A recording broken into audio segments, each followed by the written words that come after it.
আলুর বিয়ে ঠিক হয়েছিল ফুলকপির দিদির সাথে, কিন্তু শেষ মুহূর্তে এমন টুইস্ট হলো যা কেউ ভাবেনি। তুমি আমাকে ধোকা দিতে পারবে না।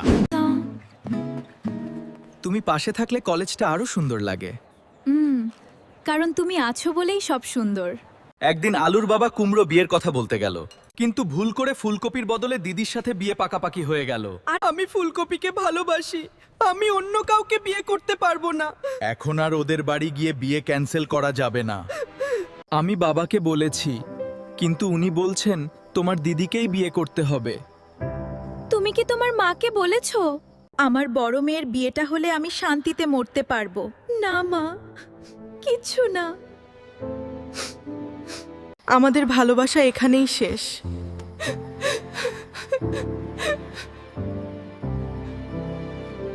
বিয়ের দিন কোণে হঠাৎ উধাও। আর তারপর যা হলো কেউ ভাবেনি। বিয়ের দিন পুরো বাড়ি আনন্দে আর ব্যস্ততায় ভরে গেল। যাকে ভালোবাসি সে তো আমার পাশে নেই। মা,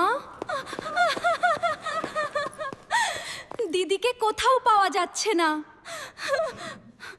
পুরো বাড়ি খুঁজেও দিদির কোনো খোঁজ মিলল না।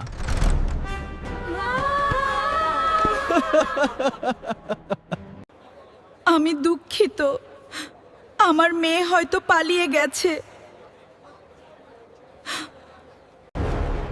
আমাদের বংশে কখনো বর ফিরে যায় না।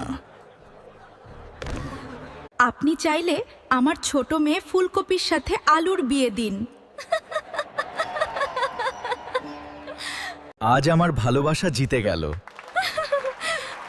আমিও এটাই চেয়েছিলাম।